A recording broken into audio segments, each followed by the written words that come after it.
بیابان آیا پار کر گئے، جنگلات آئے پار کر گئے، پہاڑ آئے پار کر گئے. ارے مصطفیٰ کریم کے غلاموں باتیں اپنی ہیں، لیکن انگریز ہسٹورین لکھتا ہے کہ مجاہدین اسلام کا ایک لشکر ہے اور سامنے دریا ہے. ان مصطفیٰ کے غلاموں کو ایسا ہوش آیا کہ انہوں نے اپنے گھوڑے کی ٹاپیں اٹھائی اور اٹھا کر کے دریا میں رکھ دیا.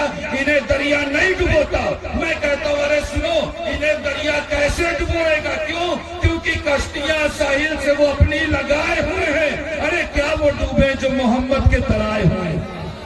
کیا وہ ڈوبے جو محمد کے طرح آقا کا جمال. اللہ رب العزت نے اپنے حبیب کو اتنا خوبصورت بنایا، اتنا حسین بنایا، اتنا جمیل بنایا کہ حضرت حسن بن ثابت کرتی یا رسول اللہ وَأَحْسَنُ مِنْكَ لَمْ تَرَ قَطُّ. یا رسول اللہ آپ سے زیادہ حسین آج تک میری آنکھوں نے دیکھا. وَأَجْمَلُ مِنْكَ لَمْ تَلِدِ النِّسَاءُ. یا رسول اللہ آپ سے زیادہ خوبصورت آج تک کسی ماں نے جنا. آپ سے زیادہ خوبصورت آج تک کسی ماں نے جنا نہیں. خُلِقْتَ مُبَرِّئًا مِنْ كُلِّ عَیْبٍ. یا رسول اللہ رب نے آپ کو ہر عیب سے پاک پیدا کیا. یہ اس رسول کی باتیں کر رہا ہوں کہ جس رسول کی باتوں پر عرش اعظم پر رب خوش ہوتا ہے، آسمانوں میں ملائکہ خوش ہوتے ہیں اور اس زمین پر خوشنما انسان خوش ہوتے ہیں. وَأَحْسَنُ مِنْكَ لَمْ تَرَ قَطُّ عَيْنٌ وَأَجْمَلُ مِنْكَ لَمْ تَلِدِ النِّسَاءُ خُلِقْتَ مُبَرِّئًا مِنْ كُلِّ عَیْبٍ. یا رسول اللہ رب نے آپ کو ہر عیب سے پاک پیدا فرمایا. كَأَنَّكَ قَدْ خُلِقْتَ كَمَا تَشَاءُ. گویا کہ رب نے ساری کائنات کو کس کی مرضی سے بنایا؟ پتہ ہے؟ ساری کائنات رب نے اگر بنایا ہے تو اپنی مرضی سے بنایا. كَأَنَّكَ قَدْ خُلِقْتَ كَمَا تَشَاءُ. یا رسول اللہ رب نے ساری کائنات کو اپنی مرضی سے بنایا، لیکن آپ کو دیکھنے کے بعد معلوم یہ ہوتا ہے كَأَنَّكَ قَدْ خُلِقْتَ كَمَا تَشَاءُ. یا رسول اللہ رب نے ساری کائنات کو تو اپنی مرضی سے بنایا ہے، لیکن آپ کو آپ کی مرضی سے بنایا. كَأَنَّكَ قَدْ خُلِقْتَ كَمَا تَشَاءُ. اس بات کا مطلب سمجھے؟ گویا کہ رب نے آپ کو آپ کی مرضی سے بنایا. اس بات کا مطلب سمجھے؟ نہیں سمجھے؟ میں اس کو پھیلاؤں، ایکسپلین کروں، اس کی اور بھی ویاخیا کروں، سنیں گے؟ اس بات کا مطلب یہ کہ حضرت حسن بن ثابت کرتے یا رسول اللہ اللہ رب العزت نے پوچھا ہوگا حبیب بتاؤ تیرا ہاتھ کیسے بنا؟ كَأَنَّكَ قَدْ خُلِقْتَ كَمَا تَشَاءُ. حبیب بتاؤ تیرا ہاتھ کیسے بنا؟ كَأَنَّكَ قَدْ خُلِقْتَ كَمَا تَشَاءُ. یا رسول اللہ آپ نے عرض کی ہوگی اے رب قدیر میرا ہاتھ ایسا بنا کہ میں صحابہ کے کٹے ہوئے ہاتھ پر پھیر دوں تو وہ جڑ جائے. كَأَنَّكَ قَدْ خُلِقْتَ كَمَا تَشَاءُ. پوچھا ہوگا حبیب بتاؤ تیری مٹھیاں کیسے بنا؟ حبیب بتاؤ تیری مٹھیاں کیسے بنا؟ آقا آپ نے عرض کی ہوگی كَأَنَّكَ قَدْ خُلِقْتَ كَمَا تَشَاءُ. یا رسول اللہ آپ نے عرض کی ہوگی اے رب قدیر میری مٹھیاں ایسے بنا کہ میں ان مٹھیوں میں کنکریاں لوں اور تو کلمہ پڑھا دے. اللہ رب العزت نے پوچھا ہوگا حبیب بتاؤ تیری انگلیاں کیسے بنا؟ حبیب بتاؤ تیری انگلیاں کیسے بنا؟ آقا آپ نے عرض کی ہوگی كَأَنَّكَ قَدْ خُلِقْتَ كَمَا تَشَاءُ. یا رسول اللہ آپ نے عرض کی ہوگی اے رب قدیر میری انگلیاں ایسے بنا کہ میں آسمانوں کی طرف اٹھاؤں اور تو چاند کو ٹکڑے کر کے قدموں میں کروں. اے رب قدیر میری انگلیاں ایسے بنا کہ میں اشارہ کروں تو ڈوبا ہوا سورج پلٹ جائے، میں اشارہ کروں تو انگلیوں سے چشمے جاری ہو جائے، میں اشارہ کروں تو درخت کھینچ کر کے مارے. اللہ رب العزت نے پوچھا ہوگا حبیب بتاؤ تیرا چہرہ کیسے بنا؟ حبیب بتاؤ تیرا چہرہ کیسے بنا؟ آقا آپ نے عرض کی ہوگی كَأَنَّكَ قَدْ خُلِقْتَ كَمَا تَشَاءُ. یا رسول اللہ آپ نے عرض کی ہوگی اے رب قدیر میرا چہرہ ایسا بنا کہ میں آسمانوں کی طرف اٹھاؤں اور تو قبلہ بدل. كَأَنَّكَ قَدْ خُلِقْتَ كَمَا تَشَاءُ. یا رسول اللہ رب العزت نے پوچھا ہوگا اللہ رب العزت نے پوچھا ہوگا حبیب بتاؤ تیرا پسینہ کیسے بنا؟ حبیب بتاؤ تیرا پسینہ کیسے بنا؟ كَأَنَّكَ قَدْ خُلِقْتَ كَمَا تَشَاءُ. یا رسول اللہ آپ نے عرض کی ہوگی اے رب قدیر میرا پسینہ ایسا بنا کہ عائشہ اپنے کپڑوں پر لگا کر کے جائے تو مکے کی عورتیں پوچھیں خوشبو کہاں سے منگائی. كَأَنَّكَ قَدْ خُلِقْتَ كَمَا تَشَاءُ. اللہ رب العزت نے اپنے حبیب کو اتنا خوبصورت بنایا، اتنا حسین بنایا، اتنا جمیل بنایا کہ آقا اٹھیں. میں کہا کرتا ہوں اللہ رب العزت نے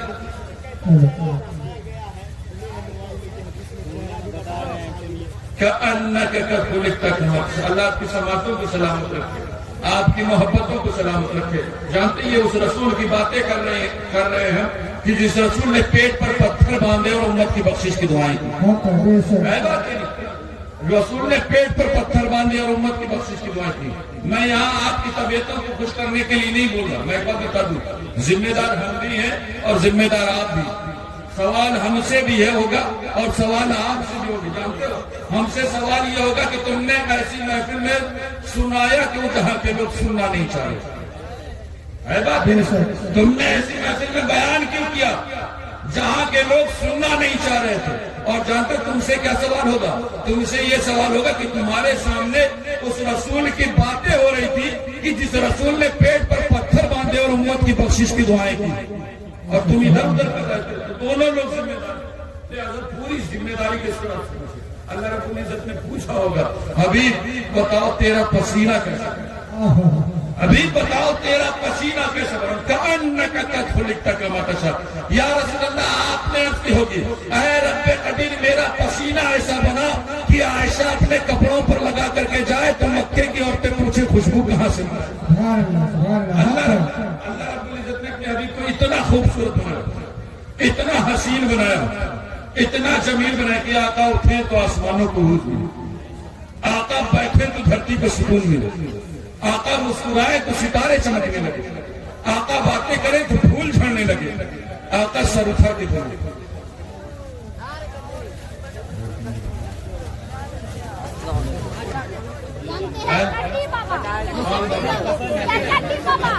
جانتے ہو یہ یہاں کے بابا ہے, ہمارے ایک بابا ہے بلڈوزر والا.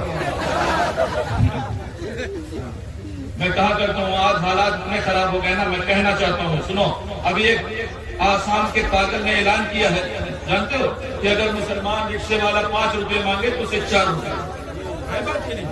میں اس بدبخت سے کہنا چاہوں گا سنو, یہ تمہاری تربیت ہے, تمہارا طریقہ ہے, لیکن مصطفیٰ کریم کے غلاموں ہم اس رسول کے دامن کرم سے وابستہ ہے نا, کہ جس رسول نے ہمیں تعلیم دی ہے کہ ہمیں مزدور کو مزدوری جو دینا ہے اس کا پسینہ سوکھنے سے پہلے دینا ہے. ہمیں مزدور کو مزدوری اس کے پسینہ سوکھنے سے پہلے دینا ہے. اور کونین کے والی نے یہ نہیں فرمایا ہے کہ مزدور دیکھو مسلمان ہے یا نان مسلم.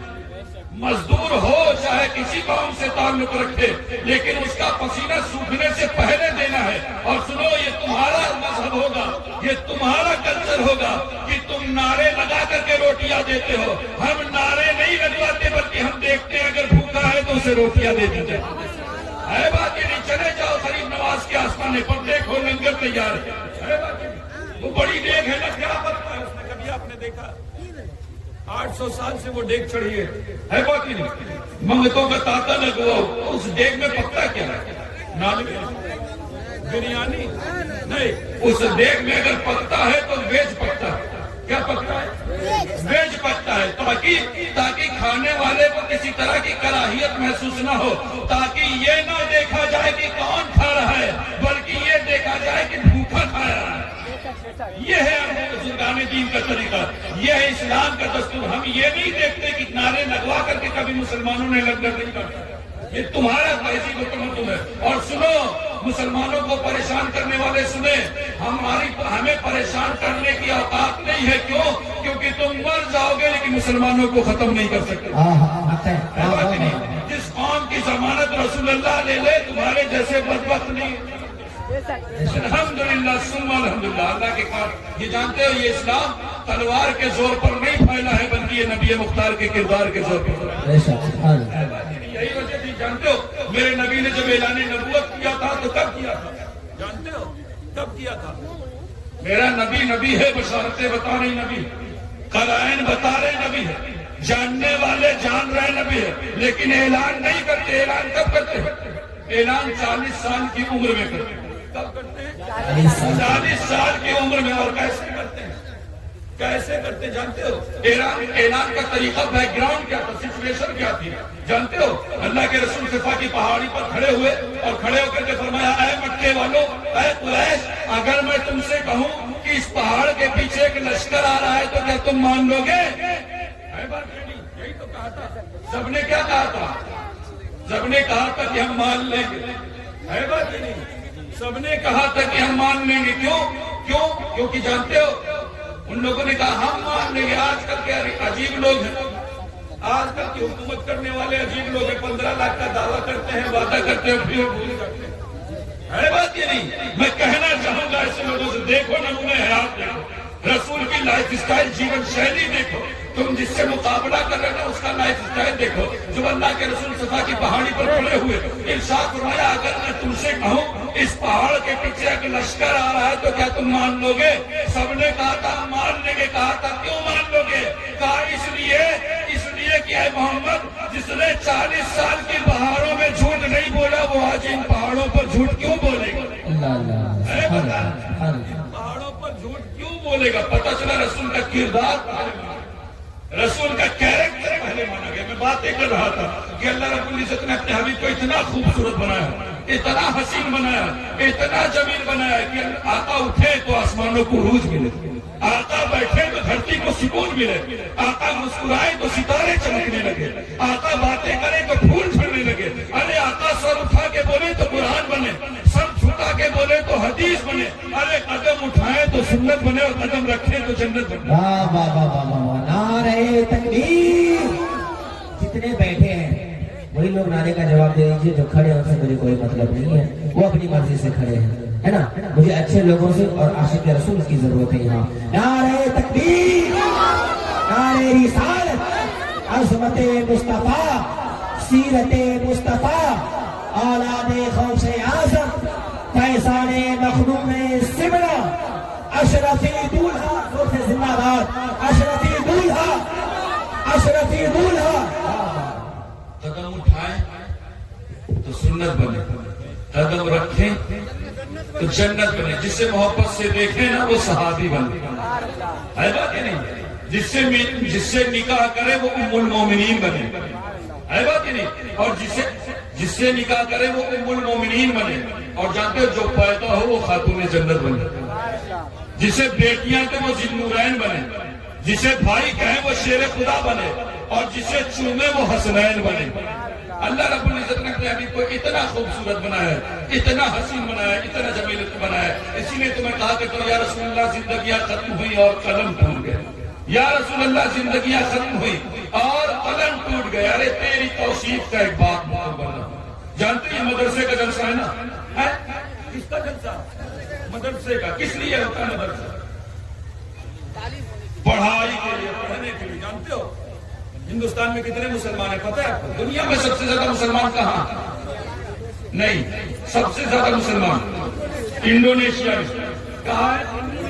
انڈونیشیا میں. اور انڈونیشیا کے بعد جس ملک کا نمبر آتا ہے کون سا ملک ہے؟